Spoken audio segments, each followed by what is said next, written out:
The Attorney General of the Federation and Minister of Justice to reopen investigation and prosecution of those who murdered the founder of Newswatch magazine, Dele Giwa, 38 years ago.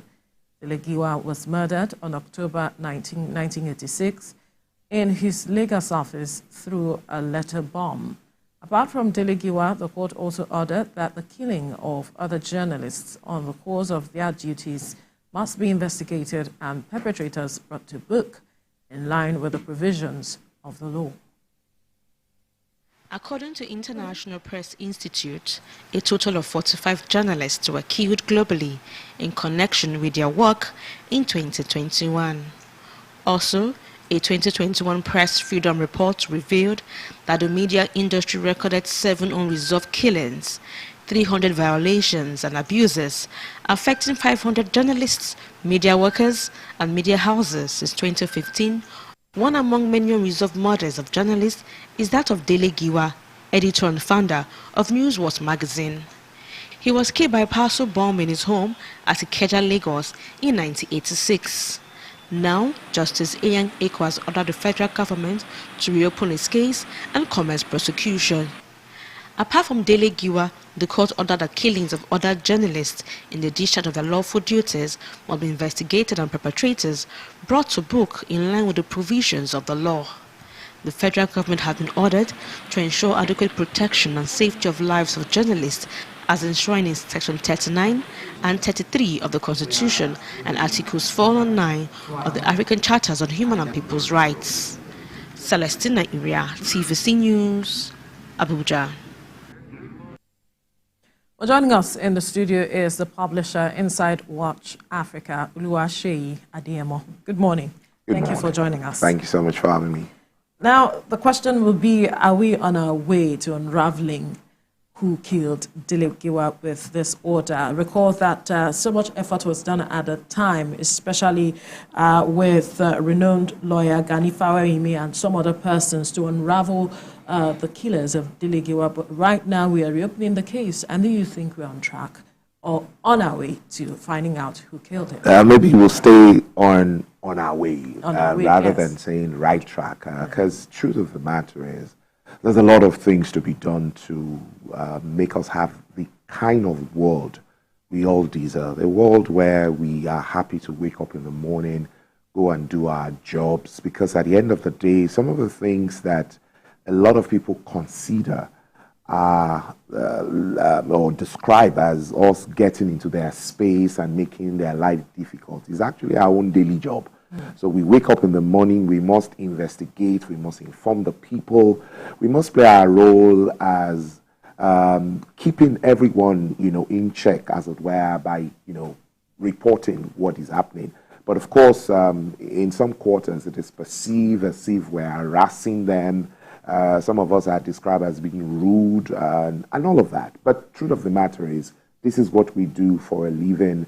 And sometimes you'll be shocked that most of us are not even in complete support of what we have to report. But it is our job, and we must do our job. So steps being taken to ensure that people are protected in doing their job. They are assured that they will not be killed. In my opinion, is a step in the right direction. Well, so many administrations have actually passed, over the years, since from 1986 up until now. Different administrations, and I'm not sure exactly how this current administration will find it, dire to its heart to unraveling whoever was responsible for the death of not only Dele Giwa but other journalists who had been killed in the line of duty. Yeah. So, do you feel that it's possible that we can? Because I remember us having this conversation with one of our guests, back in the day, just few months ago. And then we're asking if it's possible that those who are complicit in his death will still be alive so as to be meted out, justice be meted out to them. So I guess what is happening, or what's about to happen, is that we want to start to do certain things in the right way. So it's really not about Dele Giwa. Yes, it's taking the lead, as it were, because of who he was. He was forerunner in the press, in the media. So, like you rarely, reported, they're going to be looking at other cases as well. So what I'm saying is, I guess this is just about doing things rightly, whether it is Dele Giwa or whoever else. The truth of the matter is, as a people, you see, if you don't put order in place and make things work in a particular way, what you have is disorder. And nobody wants to deal with disorder because it could become anything. A situation where people started to think in their head, and I mean, rightly so, that it was the government of the day that took him out, that killed him, and all of that, for me was scary. Because if you start having a situation where people who were meant to protect you are the ones who are the ones who kill you, then that's a problem. Because then we all are not safe. Because, each time we complain about the police, and I go to bed, I say to myself, may our thoughts or our dreams or the things we see are not true. Because if they are true, then we're not all safe. Because at the end of the day, is this very battered police, that will also protect us, or whenever we have problems, they are the ones we go to. So what I'm saying is, whatever allegation and thought, I pray that this walk in the right direction will ensure that what we thought or what we suspected were not true, because that we can't afford to have a government or our government chasing after us or killing us. We must have a situation where they're the ones protecting us. Well, according to reports, the incident at the time is that he got a parcel that bore the inscription from Commander-in-Chief. And as usual, because that was not the first time he's getting such parcels, he collected it, opened it, and boom, it exploded in his face. So if people are suspicious of the government at the time, it will be based on what was reported. Yes. So digging deep, for me, it's going to take a lot to get to the root of the matter. Yeah. And also, if we would get justice at the end of the day, what would it be in your perspective? It will be something that will be exciting. Like I said, we'll have built a structure or an infrastructure that will help all of us to feel safe living in this environment.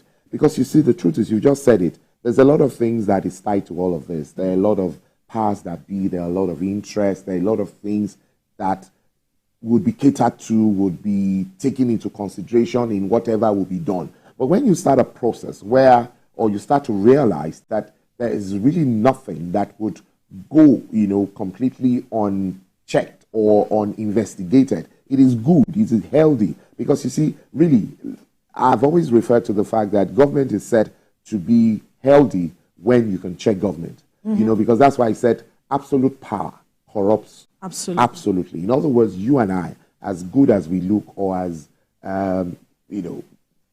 right as we think we are, if we are allowed to have absolute power, we'll be shocked, we'll be surprised at ourselves how badly we will treat power. As much as, I am the head of the house, and whenever I come home, my wife or whoever at home must not ask me, then I'll start sleeping outside. I'll start with 1 day, I'll start with 2-3 days, and before you know it, you won't recognize yourself again. So the good is that there's a structure, that's the fact that there's a check.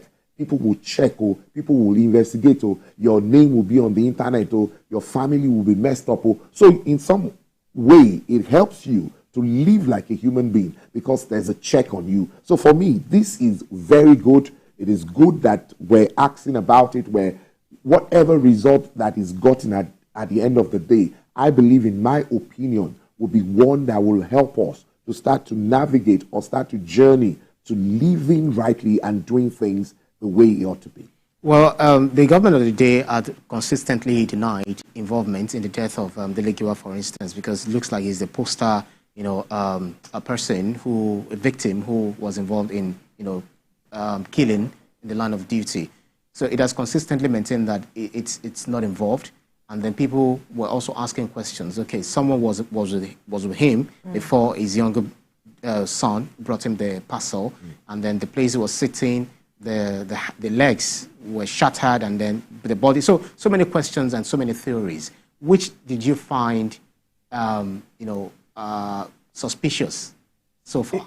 Again, you see, I'm one of those who believe that, may we be courageous enough to continue to ask the questions. But you see, my take and my gain and what I intend to get from all of this is the deterrent factor, the thing that it helps us to become. Really, it's not about those duties. I mean, maybe because I'm not an investigator, I would rather leave that for those who do that, and may they play their role so that we can have our own lives better.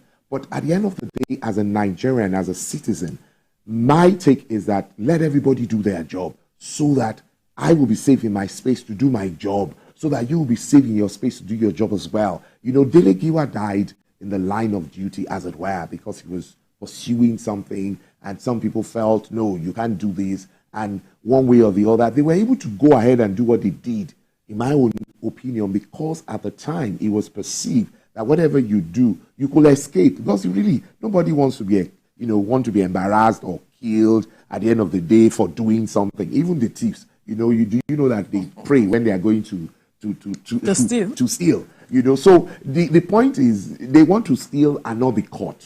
So our prayer is that everybody that steals must be caught. Anybody that kills anybody must be caught. And so we just don't pray alone. We do certain things, which is what we're doing right now. And as the media, we're playing our role by playing this up and making noise and investigating, so that at the end of the day, it serves as a deterrent for whoever thinks of doing this in the future.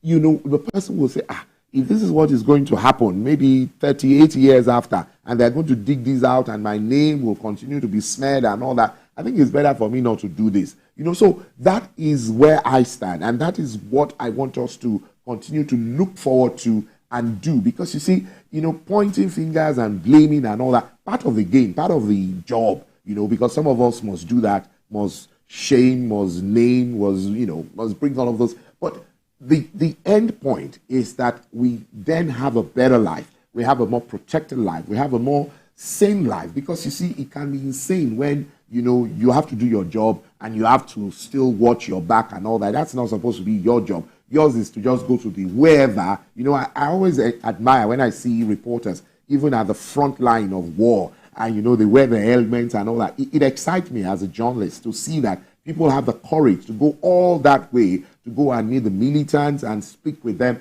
That's exciting. It's because there are certain structures that allow for that. And I pray that we have that more so that we can do our jobs better.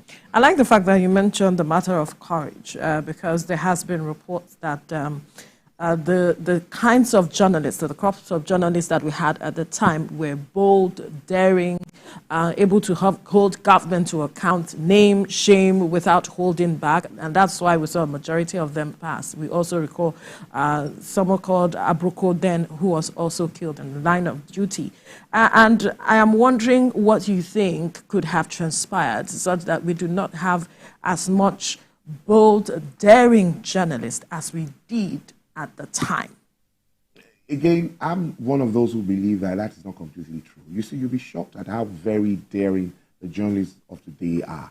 But because of the way we go about doing our jobs these days, it seems like, oh, we're not as daring. Because you see, they had to work, they had to do a lot of things that we don't need to do right now. So you can do everything right now and put it on live, and everybody's seeing it all over the world. That's daring. Because people can actually trace you and come and get you for doing that. But you see, the truth of the matter is the way they did their jobs at the time is different from the way we do our jobs right now. And you see, each time parents will say to their kids, oh, you guys are not reading and you're not as knowledgeable. I laugh because you see, the truth of the matter is they're more knowledgeable than we are now. And I'll tell you why. Because they read more. They have access to a lot of information more than we had. You know, but because we will read the encyclopedia, and it's very hard to read those things. We feel we know. No, sorry. They pick up their phone and they read much more than we do. You know, so everybody, as long as you're trained to do a job, you discover that without really carrying weights or doing anything that look like you're doing an extraordinary thing, you're doing your job. You know, by asking people certain questions, you're already becoming daring. But because of the way we do our jobs right now, at technology, the now that, you know, is surrounded with what we do, is seen, you know, look, like they told us, we're already beginning to tell those who are coming after us that you guys are lazier, you know, we do things better and all of that. But you see, if you really sit down and step back from the way things are done, you'll be shocked that in some way they're even more daring people today, you know, as it were. I mean, people who go there, wars happening right now. I mean, sorry to refer to this. I know that a friend of ours who worked here is now working in Russia. Truth of the matter is, that is daring. I mean, how can you leave Nigeria and go and start working in Russia? You know, so those are the kind of things that is happening right now. But because of the way it, you know, happens seamlessly, just, you know, what did they have? They had the structure they had, you know, the things they had, the way they did things, the way things were printed, the way they had to carry some of these things, to printing and all that, litho and all of that, very difficult things. But right now, you just put those things in computer and they roll them out, and things are happening, you know, so things are different from the way things are. So it is not about they were more daring or we are not as daring. It's the fact that, are you doing your job? Because really, these things we were taught when we were being trained, at least in NUJ and all of that. So, NIJ. The truth is, are we doing our job? That's my concern. Perhaps then, because most stations or printing press and all of those newspaper organizations were not owned by politicians at the time, like we see right now. You see a number of politicians now owning this media organization and all of that, and so people could, at the time, speak, you know, to power without holding back. But what people say they see now is that because you are working for certain persons, you cannot speak against, you know, their interest, and so it's like you are not as daring as they were. Okay, let me say this as much as I would, and I'll be very careful saying it because I really do not like making people who are dead look bad. But truth of the matter is, I'm a businessman and my organization is not owned by a politician, but I need to pay my bills. Right. And truth of the matter is, as much as I claim that I'm independent, I'm still tied to their interests because most of the times I need to get paid by them.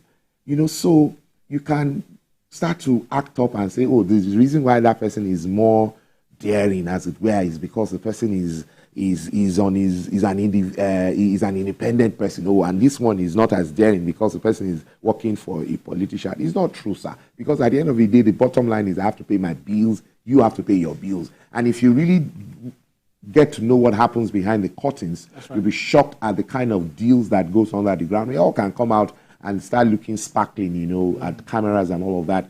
But may God help us. Actually, the examples actually abound, and then we know about some journalists who will go on TV, you know, attacking, you know, guests and all of that, and then we know what also goes on, you know, underneath. But then if you look at it, you know, on a larger scale, Mexico is very dangerous for journalists to really practice. Yeah. And also talk about Julian Assange, who has been in UK prison since 2019. US asking him to be extradited, and the wife said that his life cannot be guaranteed.